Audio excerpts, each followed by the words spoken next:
다시 한번 인사합시다. 나와 당신이 하나님의 거룩한 제사장이 되어 거룩한 예배를 드립시다. 아멘. 3일 전인가 이틀 전인가 3일 전이죠. 주일날 말씀을 전하면서 제가 표적과 또 하나는 지혜에 대해서 여러분에게 전했습니다. 이 표적은요, 유대인들이 추구하는 거예요.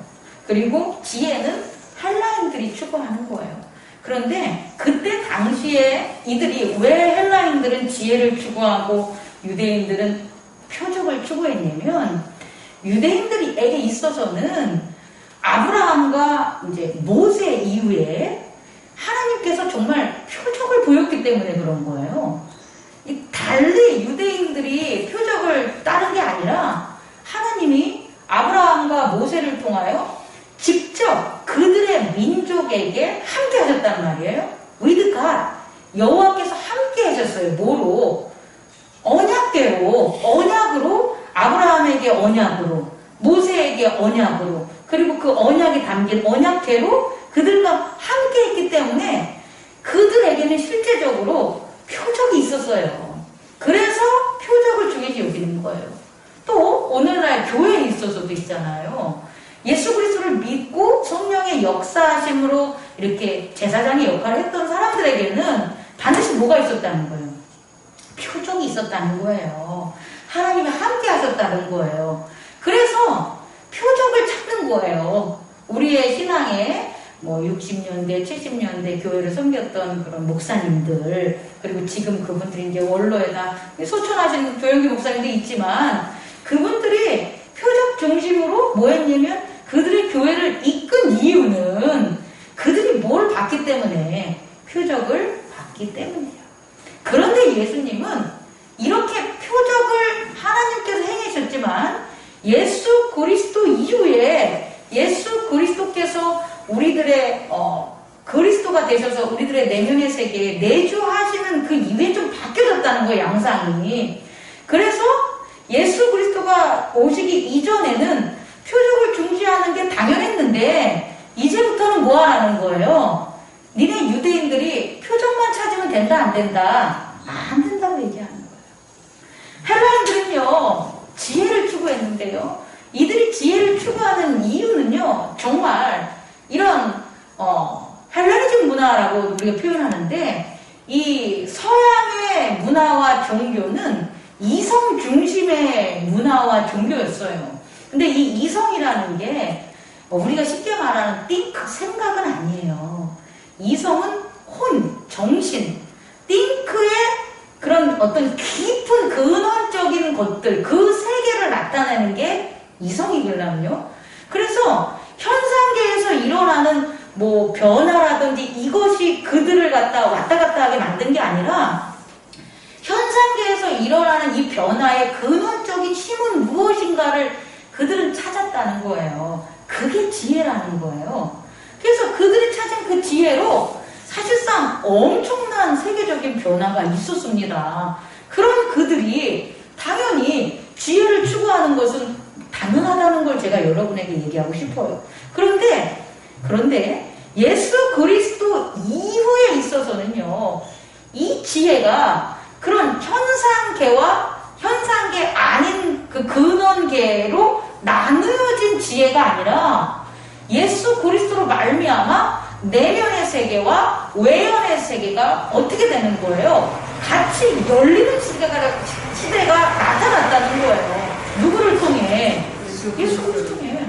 그래서 예수 그리스도 이후에는 그렇게 현상계는 현상계, 육체적인 어떤 것들은 그렇게 경히 여기고, 어떤 그 근원적인 것들이 일어나는 이성계에 대해서는 막 중히 여기고, 영을 중히 여기는 것들로 하나님 나라를 찾을 수가 뭐 한다는 거예요? 없다라는 것을 예수님께서 가르쳤다는 거예요.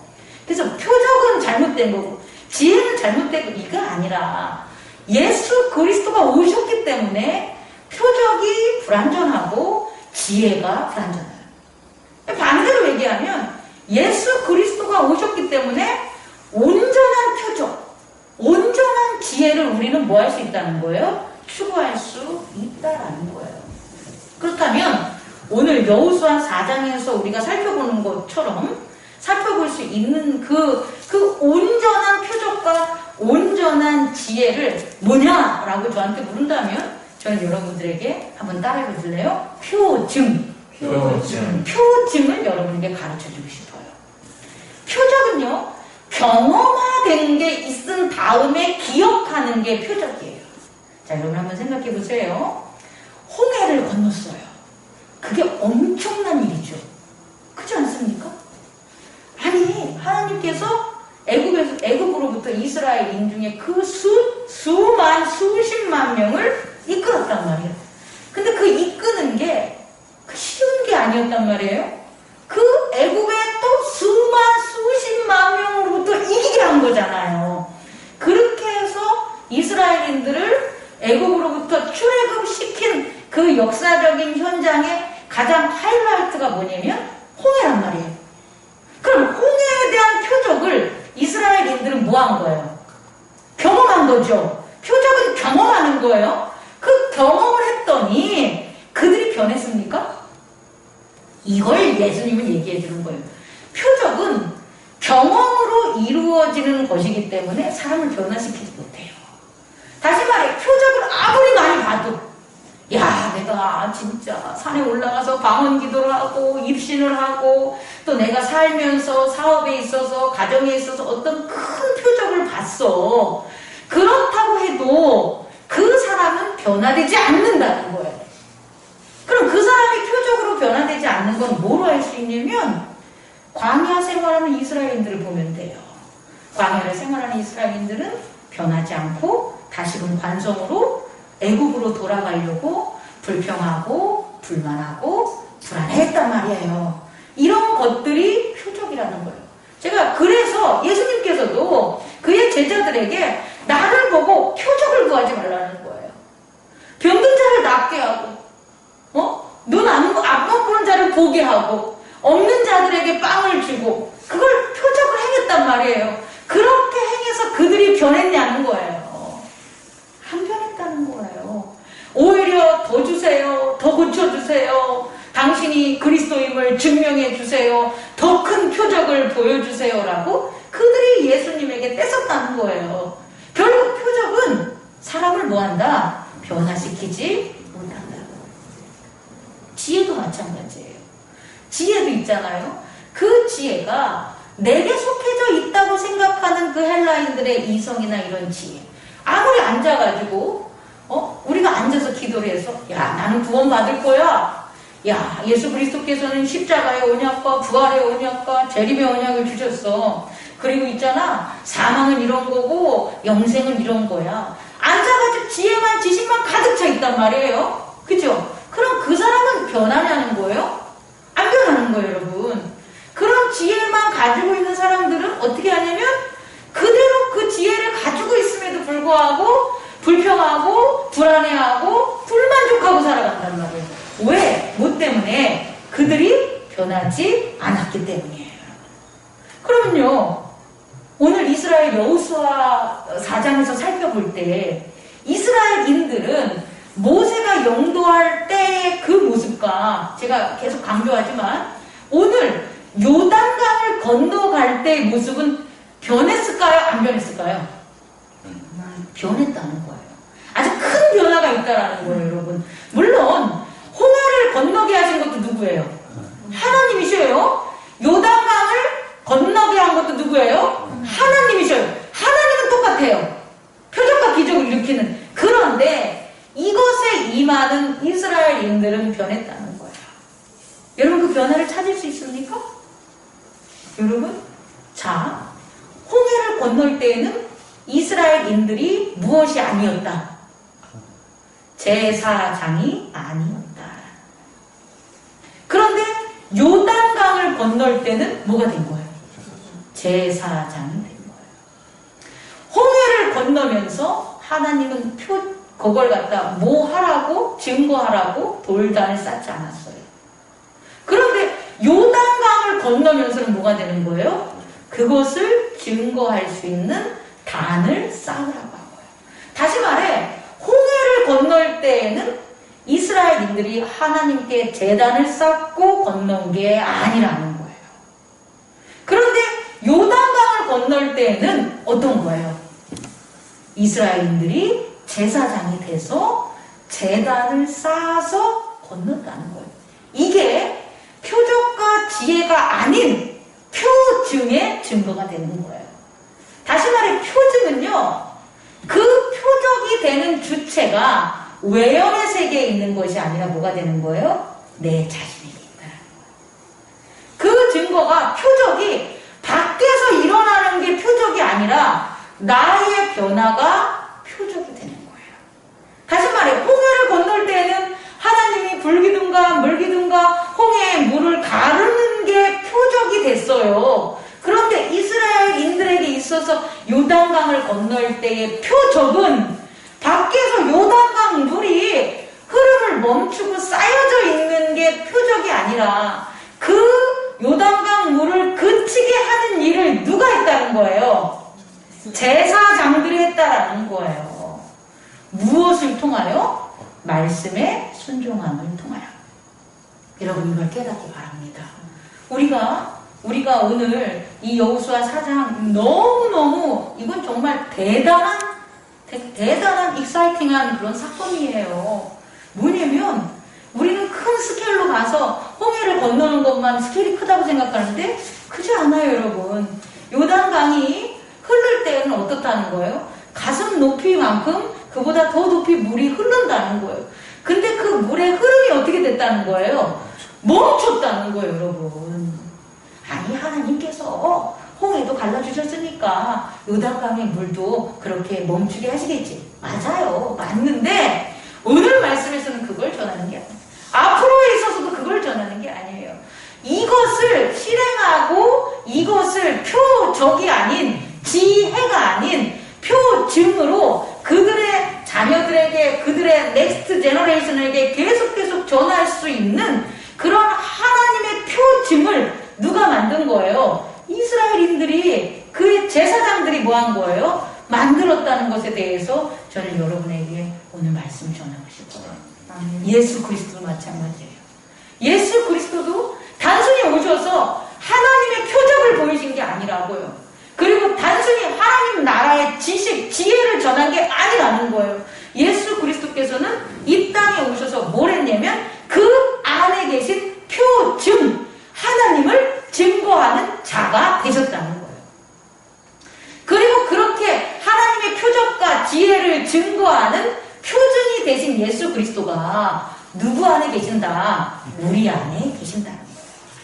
오늘 여호수아 4장에 어디에 있었던 것처럼 이스라엘 민족 안에 언약궤를 통하여 제사장들 안에 증거하는 표징이 되는 하나님이 계셨던 것처럼 오늘 교회 안에 우리들 안에 누가 계신 거예요? 예수 그리스도가 계신 거예요. 여러분, 표적과 지혜를 추구하지 마시고 표징이 되는 저와 여러분 되기를 원합니다. 예수 그리스도의 표징이 됩시다. 그럼 있잖아요. 표징이 되기 위해서는 그럼 어떻게 해야 되냐만 제가 말씀을 전하고 오늘 짧지만 말씀 마치겠습니다. 표징이 되기 위해서는요, 우리가 전에도 얘기했지만 바디 오브 스피리트, 영으로 거듭난 또 영의 몸을 가져야 돼요. 영의 몸이라고 해서 아주 막 특별하고 이상하고 막 어떤 인위적인 게 절대 아니에요. 영의 몸은 뭐냐면요, 영은 하나님의 성령의 성령으로 생각을 하는 거예요. 하나님의 성령을 뭐 한다고요? 생각을 하는 거예요. 그 스피리트로 이루어진 바디는 뭐냐면 예수 그리스도의 삶을 살아가는 거예요. 예수 그리스도의 몸이 쓰여진 가치가 있을 거 아닙니까? 예수 그리스도의 몸은 어떻게 쓰여졌습니까? 복음을 위한 어린 양으로 그 몸이 쓰였잖아요. 그럼 우리의 몸이 어떻게 쓰여야 된다는 거예요? 복음을 위한 어린 양의 몸으로 우리가 쓰여지면 우리의 몸은 바디 오브 스피리트라는 거예요, 여러분. 여러분 이거 이해할 수 있겠습니까? 똑같은 나인데 프레쉬로 만든 내가 있고 프레쉬로 생각하는 내가 있고 바디인데 스피리트, 성령으로 생각하는 내가 있다는. 똑같은 바디인데 나의 생각을 쫓아서 나의 생각의 유익을 위해서 살아가는 내 바디가 있고 쓰임이 똑같은 나의 몸인데 예수 그리스도의 그 하나님의 뜻에 의한 쓰임으로 살아가는 내 바디가 있다는 거예요. 오늘 제단을 쌓는 제사장으로서의 우리의 바디는 이거는 바디 오브 스피리트라는 거예요.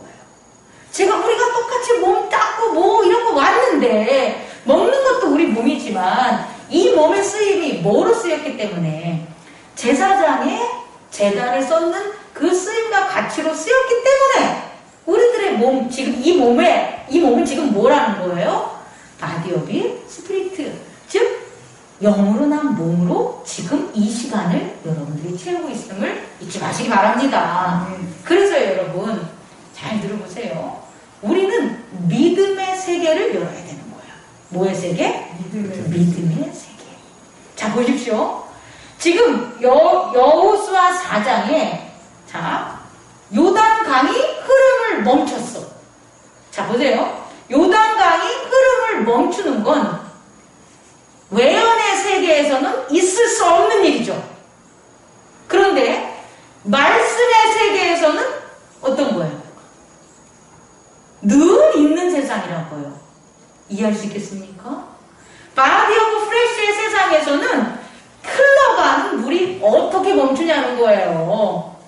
그건 기적이자 일어날 수 없는 일이죠. 그런데 바디 오브 스피리트의 세상에 있어서는 늘 그런 거예요. 가시떨기에서 뭘 보는 거예요? 꺼지지 않는 불을 보는 거예요. 애굽에서 재앙에서 애굽인들의 지식과 지혜와 경험, 술사들이 할 수 있는 것을 못하는 것들이 펼쳐지는 거예요. 홍해를 건넌 거예요. 요단의 물을 멈춘 거예요. 앞으로 일어날 여호수아와 그의 군병들, 제사장들의 전쟁에 있어서 일어나는 모든 것들은 하나님의 말씀의 세계에서는 당연한 것들이라는 거예요, 여러분. 이해할 수 있겠습니까? 다시 말해 뭐냐면 제사장들이 제단을 쌓으면 무슨 세계가 열리냐면 믿음의 세계가 열린다는 거예요. 우리가 거룩한 제단을 쌓으면 쌓을수록 외연에 있었던 바디 오브 프레쉬의 세계가 우리 인생에 펼쳐지는 게 아니라 예수 그리스도의 바디 오브 스피리트의 세계가 우리의 삶에 나타난다는 거예요. 이게 믿음이라는 거 여러분 잊지 말기 바랍니다. 그래서 믿음은 뭐라고 합니까, 여러분? 바라는 것의 실상이라고 얘기해요. 다시 말해 여러분들이 바라는 게 있어요. 그건 여러분의 육체로 바라는 거 아니에요. 제사장이 바라는 거예요. 스피리트, 바디 오브 스피리트의 제사장이 바라는 그 바라는 세계의 실상이 나타나는 게 믿음의 세상이라고요. 여러분이 거룩하게 드려지는 그 제사장의 마음, 예수 그리스도의 바람의 세계, 바람, 위시, 월트의 세계가 여러분들, 우리가 살아가는 교회 안에, 여러분들 삶 안에, 가족 안에 일어나기를 축원합니다. 또 하나는 믿음의 세계는 또 뭐라고 합니까? 보이지 않는 것의 실상. 하나님의 나라는 보이지 않는 거예요, 여러분. 하나님의 나라를 본다고 하면 이단인 거예요. 하나님의 나라를 어떻게 봐요? 하나님의 나라는 믿음의 세상이기 때문에 보이지 않는 세상이에요. 그런데 그 보이지 않는 세상이 뭐 한다는 거예요? 나타난다는 거예요. 믿음의 세상이 나타난다는 거예요. 보이지 않는 하나님의 나라였는데 제사장들이 모함으로 믿음의 거룩한 제단을 쌓으면서 하나님의 나라가 어떻게 되는 거예요? 나타남을 여러분 깨닫기 바랍니다. 그래서 여러분에게 마지막으로 권고하고 싶은 것은 있잖아요. 무엇을 해야 되냐면 생각을 많이 하면 마음만 복잡해져요. 마음만 분주해지고 마음만 풍성해지는 거예요. 마음만 자라는 거예요. 긍정적인 영향도 있어요. 믿지 않는 사람들에게 있어서는 생각을 널리 정연하게 하고 생각이 건강하면 마음도 건강해지겠죠. 그래서 그들이 살아가는 세계가 건강하고 깨끗하고 질서 있을 수는 있어요. 그게 무슨 세계라고요? 생각으로 마음의 세계를 만든 거예요. 그런데 이 마음의 세계는 바람만 한 번 불면 없어지는 거예요. 아무리 깨끗하고 아무리 정결하고 아무리 논리 정연한 생각을 내가 가져도 갑자기 경험하는 곳에 있어서 바위 덩어리가 뚝 떨어지거나 나무가 옆으로 넘어지거나 내가 가는 길에서 엎어지거나 하는 그런 외적인 상황들이 벌어지고 있잖아요. 그 마음은 깨져버려요. 그리고 그 생각들은 다 흩어지게 되는 거예요.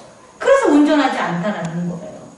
그래서 우리는 그 생각으로 마음의 세계에 대해서 여태까지 있었다면 그게 아니라 말씀으로 믿음의 세계를 만들어야 되는 거예요.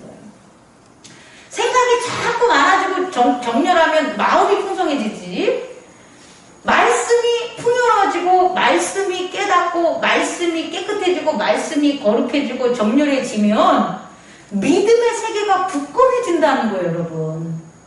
그래서 말씀은 배우고 실천하고 또 뭐 해야 되는 거예요? 나누어야 되는 거예요? 전해야 되는 거예요. 생각과 말이 경험의 세계를 자꾸 풍성하게 만든다면 말씀은 우리의 믿음의 세계를 풍성하게 만드는 거예요. 끊임없이 배워야 돼요. 저도 끊임없이 말씀을 배워요. 성령님이 어떻게 죄에 대해서, 의에 대해서, 심판에 대해서 온전히 순종해요. 그러면 하나님께서 뭘 주시냐면 말씀을 깨달을 수 있게 해주는 거예요. 여러분들도 마찬가지예요. 죄에 대해서, 의에 대해서, 심판에 대해서 온전히 순종해야 돼요. 그러면 여러분들이 스스로 뭐 하는 거예요? 말씀을 읽었을 때 내가 그 말씀을 쫓아갈 수 있는 제사장이 돼요. 근데 이게 하루아침에 일어나는 게 아니라 배우고 교회 안에서 양육돼야 되는 거예요. 그 시간이 필요하다는 거예요, 여러분. 저는 추석, 이제 다음 주 추석이고 지나가는데 올 2021년이 지나가기 전에 여러분들이 말씀으로 믿음의 세상을 짓기 위해 저는 말씀에 대한 훈련을 받기를 바랍니다. 그런 훈련의 시간들을 저와 여러분들이 저를 필요로 한다면 저는 기꺼이 여러분과 동행할 겁니다. 여러분 그런 시간을 가져야지 믿음이 세워지는 거예요. 그런 시간이 없으면 믿음의 세계, 어떤 세계에 바라는 것은 믿음의 세계가 이루어지지 않으면 어떻게 되는 거예요? 안 이루어져요. 바라는 게 안 이루어져요. 죽었다 깨어나도 어떻게 봉사를 하고 어떻게 충성을 하고 어떻게 뭘 해도 안 이루어지는 거예요. 또 어떻게 되는 거예요? 하나님 나라를 보지 못해요. 뭐가 없으면 말씀을 통해서 믿음의 세계를 여러분들이 굳건하게 세우지 않으면 우리 한번 제사장으로 성장합시다. 제사장으로 성장해서 말씀으로 믿음의 세계를 세워 오늘 여호수아 4장의 이스라엘인들처럼 그들에게 있어서는 여호수아의 말씀이 하나님의 말씀이 된 거고 하나님의 말씀이 여호수아의 말씀이 돼서 그 말씀을 온전히 따른 이스라엘의 제사장들이 뭐 한 거예요? 그것을 실천했다는 거예요. 어느 누구도 의심하지 않고. 그래서 믿음의 세계가 실제적으로 그들의 역사에 있어서 드러난 거예요. 그리고 그것을 증거한 게 뭐가 되냐면 표징이 된 거예요. 저는 많은 이스라엘인들이 고난과 역경과 이민족의 침입이 있었음에도 불구하고 그들이 예수 그리스도가 오기 전까지입니다. 예수 그리스도가 오기 전까지 그들의 민족과 그들의 신앙과 하나님의 언약을 지켰던 것은 그때의 표징 때문이라고 자신있게 여러분들에게 전하고 싶어요. 그럼 예수 그리스도 이후에는 이제 뭐가 돼야 되는 거예요? 예수 그리스도의 표징, 우리가 그 예수 그리스도의 표징을 전하면 전할수록 말세에 있어서 모든 우리의 가족, 형제, 이웃, 우리의 주변에 있는 모든 세계가 그 표징을 본다면 어떻게 된다는 거예요? 구원의 씨앗이 꺼지지 않는 거예요. 구원의 불빛이 꺼지지 않고 오히려 그 불길이 거세지고 하나님 나라가 나타남을 여러분에게 전하고 싶습니다. 기도하겠습니다.